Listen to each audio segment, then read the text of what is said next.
जनता station की team Saharanpur में है और यहाँ लकड़ी के कामों का एक बड़ा इलाका है जहाँ वुडन कार्विंग होती है, फैक्ट्रियाँ हैं।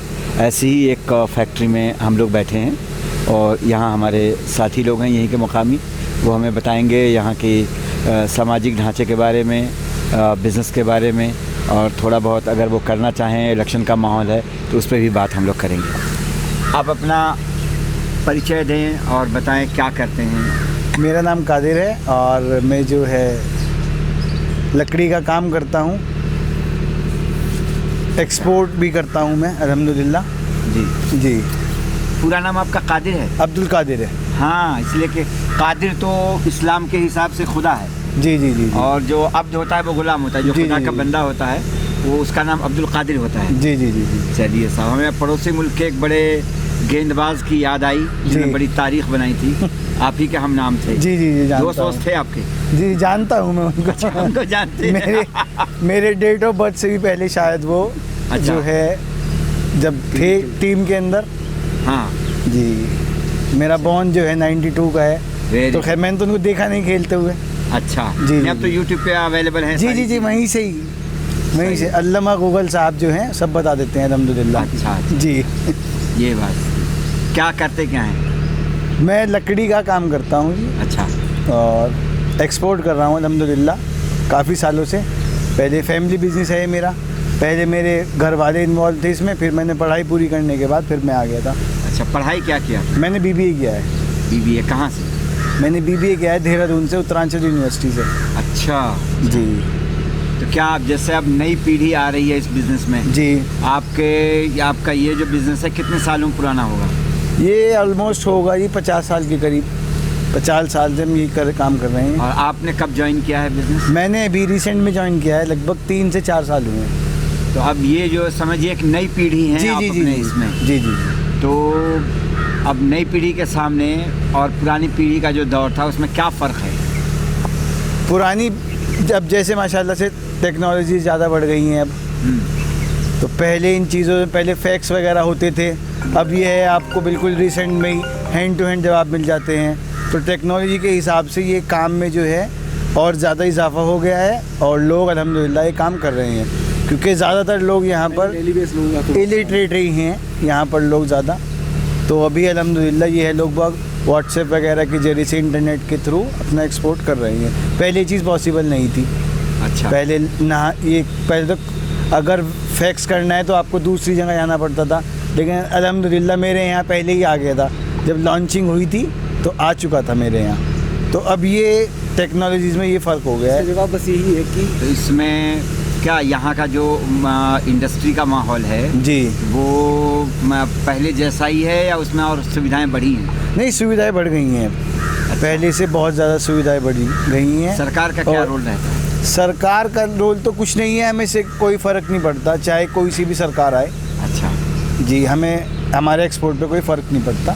नहीं, मैन्युफैक्चरिंग पे बिजली का क्या इंतज़ाम रहता है? हाँ, वो तो सभी के लिए है। देखिए अब जैसे कि अखिलेश जी ने कहा था कि मैं 300 यूनिट फ्री दे दूंगा आपको, ठीक है, और योगी जी ने भी फिर उसके अंदर कुछ कि मैं ये कम कर दूंगा, वो कम कर दूंगा। ये तो खैर बहानेबाजी हैं और इलेक्शन के टाइम पे सब लोग बोलते ही हैं और होता कुछ नहीं है। सब बन जाते हैं किंग और गद्दी पे बैठने के बाद जो है सब भूल जाते हैं कि गरीब लोग क्या चाह रहे हैं, एक वर्कर क्या चाह रहा है या छोटे लोग क्या चाह रहे हैं, कोई ध्यान नहीं देता। सिर्फ एक वोट बैंक के नाम पे हम लोग इस्तेमाल हो रहे हैं, चाहे वो कोई भी हो, और बाकी बाद में जो है हमें कुछ नहीं मिलता, हम ऐसे ही रह जाते हैं। ये बताइए, ये जो नक्काशी करने वाले लोग हैं और ज़्यादा पढ़े लिखे लोग नहीं होते हैं, तो उनकी पीढ़ी दर पीढ़ी इसी काम में लगे होते हैं लोग? पीढ़ी दर पीढ़ी काम लगे हुए थे, लेकिन अब जो हम हालात देख रहे हैं, जिस आदमी ने पूरी ज़िंदगी मेहनत मशक्क़त की एक कारीगर के तौर पे, अब वो नहीं चाह रहा कि मेरी अगली पीढ़ी इस काम में जाए। अच्छा। प्लस पहले ये काम सहारनपुर में पहले से होता आया है और अब भी हो रहा है, लेकिन पहले ये दिल्ली नोएडा बेस्ड लोगों के हाथों में था। अच्छा। माल सब यहाँ बनते थे, लेकिन एक्सपोर्ट वहाँ के लोग करते थे। लेकिन अब टेक्नोलॉजीज़ बढ़ी हैं और माशाल्लाह अब जो है तालीम बढ़ रही है मुस्लिम लोगों में भी, यहाँ के लोगों में। अब लोग खुद जा रहे हैं, एक्सपोर्ट कर रहे हैं अच्छे, माशाल्लाह इंडस्ट्रीज़ बढ़ रही हैं।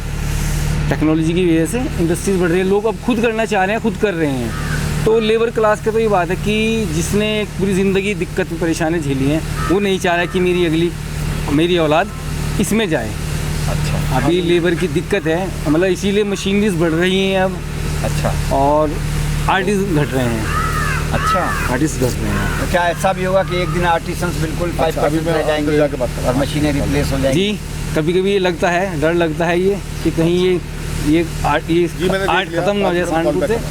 लेकिन इतना भी नहीं है, जैसे मैंने आपसे कहा, इतना भी नहीं है, क्योंकि हर कोई चाहता है एक फ़िक्स अमाउंट चाहता है कि दिन में मेरे इतनी दिहाड़ी बोलते हैं हम जिसको।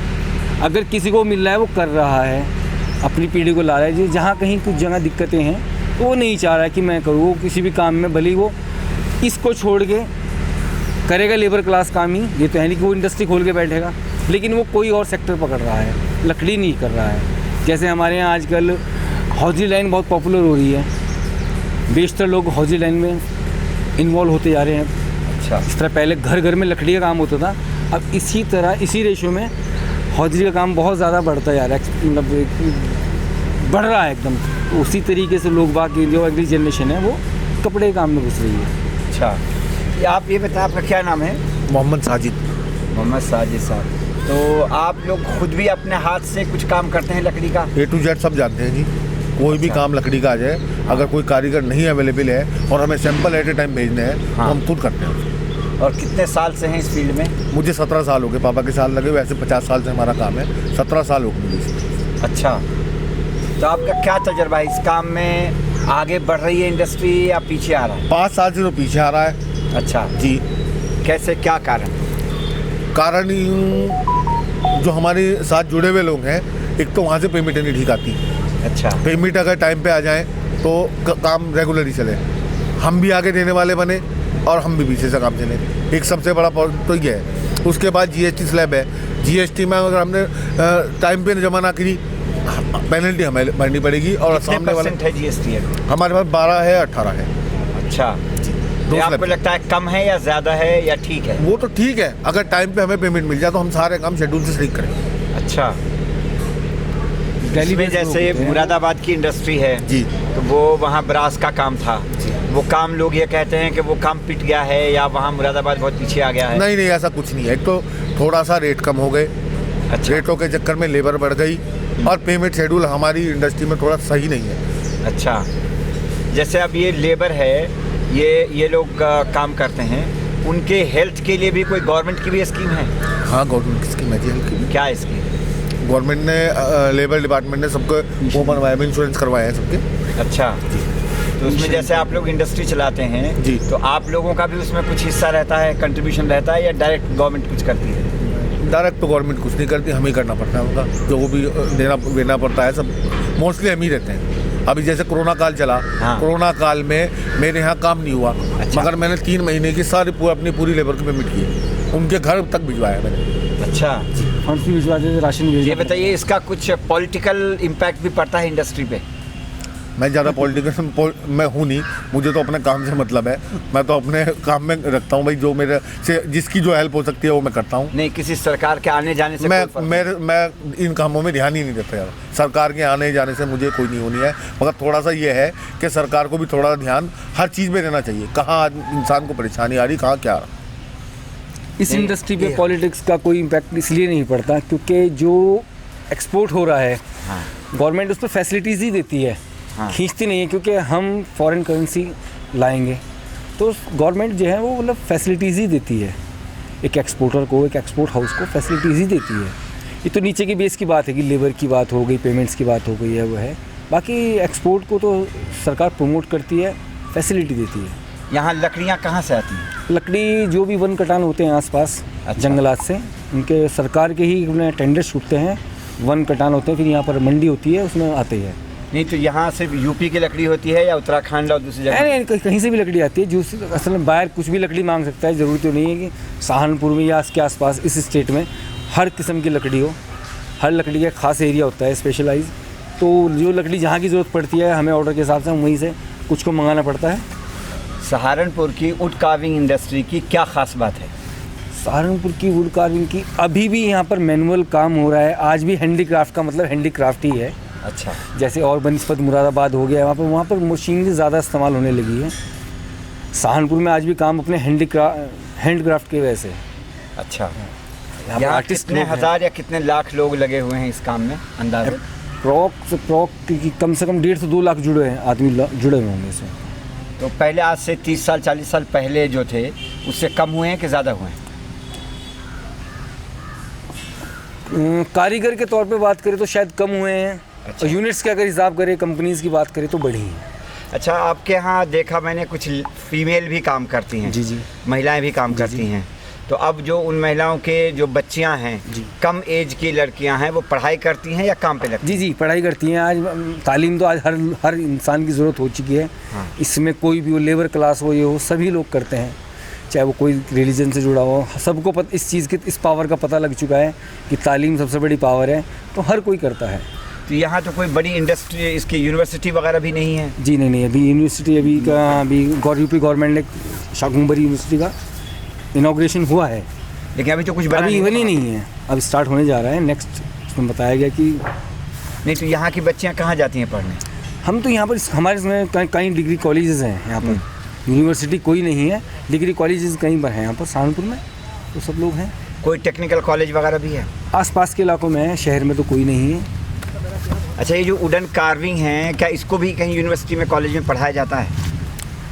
नहीं, ये तो पीढ़ी दर पीढ़ी ये आर्ट सौंपी जा रही है। अच्छा, आप लोगों ने एक विरासत के तौर पे सीखी जाती है ये तो आप लोगों ने अपने तौर पर जो एक 10-15 साल या 20 साल आप लोगों ने लगाए हैं। जी जी। तो इसमें कुछ नया आपने सोचा है, कुछ नया किया है? जी, बहुत चीज़ें नहीं हो रही हैं। हर पल नया ही होता है इसमें। अच्छा। हर पल नया ही होता है, नया सीखने के लिए मिलता है हमारे हैंडीक्राफ्ट में। अच्छा जी, हर दिन नया कुछ करने को मिलता है इसमें। एक्सपोर्ट में नया डिज़ाइन आप जी, कह रहे जी हैं? जी जी जी। अच्छा। हर कुछ दिन नया कुछ करने को मिलता है। हर सुबह एक नया टास्क मिलता है। अच्छा। हैंडीक्राफ्ट को मैं इस तरह डिस्क्राइब करूँगा। हाँ। कि हर सुबह एक नया टास्क मिलता है। हाँ। और शाम तक उसको अचीव किया जाता है। अभी बात करेंगे? पूछ लीजिए क्या पूछना चाहते हैं। तो शाहजेब साहब हैं, आप इसमें इस इंडस्ट्री में भी हैं जी, और इसके अलावा आप टीचिंग में भी हैं। जी। तो आप यूथ के बारे में बताएं, यूथ का क्या रुझान है? सहारनपुर के युवा क्या बनना चाहते हैं, क्या करना चाहते हैं? देखिए, अगर यूथ की बात करूँ सहारनपुर के, तो ज़्यादातर जो यूथ है वो बिलोंग ही इसी इंडस्ट्री से करता है, मतलब बिज़नेस फैमिलीज से हैं वो, और ज़्यादातर बिज़नेस फैमिलीज जो है वो हैंडीक्राफ्ट से ही है। अच्छा, नहीं तो लेबर क्लास भी है ना, उनके बच्चे भी हैं? नहीं, लेबर क्लास की बात नहीं कर रहा हूँ। नॉर्मली जो स्टूडेंट्स क्लास 11-12 करने के बाद अक्सर अपने पेरेंट्स का बिज़नेस को संभाल लेते हैं। अच्छा। तो बस वो इसी फील्ड में आ जाते हैं और फिर आगे इसी को एक्सपोर्ट को लेके आगे चलते हैं, एक्सपोर्ट में, सप्लाई में। और लड़कियों का जहन किस तरफ चलता है? लड़कियों का आजकल तो मैं देख रहा हूँ कि लड़कियों का जहन भी एंटरप्रेन्योरशिप की तरफ जा रहा है। अच्छा। कि वो भी बिज़नेस करना चाहती हैं, आगे बढ़ना चाहती हैं, जॉब करना चाहती हैं, तो इसी तरह से चल रहे हैं सब। नहीं, अभी मैडम प्रियंका गांधी ने एक बड़ा नारा दिया, लड़की हूँ लड़ सकती हूँ। और पिछले 40 साल में, 50 साल में महिलाओं को लेकर के ये पहली बार एक नारा दिया। और उन्होंने उतनी टिकटें भी दी हैं कि इलेक्शन में वो आएँ, लड़ें। और पॉलिटिक्स भी एक फील्ड है, काम करने की, सेवा का माध्यम है। इसका भी कुछ असर है यहाँ आपके सहारनपुर में? देखिए, असर तो शुरू से ही रहा है। जहाँ तक मैं देखता हूँ, हर लड़की एक फ्रीडम चाहती है। अब चाहे वो बिज़नेस को लेकर हो, सर्विस को लेकर हो, या एजुकेशन को लेकर हो, क्योंकि आजकल लड़कियों का रुझान मैं देखता हूँ एजुकेशन की तरफ बहुत ज़्यादा हो चुका है। और ये तो आप भी जानते हैं कि जब एजुकेशन की बात आती है तो लड़कियाँ पढ़ने में ज़्यादा होती हैं और वो ज़्यादा अच्छा नंबर लाती हैं इन कंपैरिजन टू बॉयज़। तो अगर उनको सही दिशा और मिल जाए और बेहतर उनकी रहनुमाई जिसको हम कहते हैं अगर हो जाए, तो लड़कियाँ तो पता नहीं क्या क्या कर जाएँ। और हायर स्टडीज़ के लिए कहाँ जाती हैं लड़कियाँ? हायर स्टडीज़ के लिए लड़कियाँ दिल्ली जाती हैं, मुंबई भी जाती हैं, चंडीगढ़ है बराबर में, देहरादून है, अच्छी जगहों पे जाती हैं और अच्छे स्कूलों में पढ़ती भी हैं। अच्छा। यहाँ ये 2022 का इलेक्शन है जी, तो इलेक्शन का क्या रुझान है? आम आदमी क्या सोचता है इस बार इलेक्शन में? आम आदमी एक सरकार ऐसी चाहता है जिसमें ये कम्युनल बातें ना हों, और जिस तरह ये पोलराइजेशन चल रहे हैं, इन तरह की बातें, इससे हट के सोच रहा है इस बार।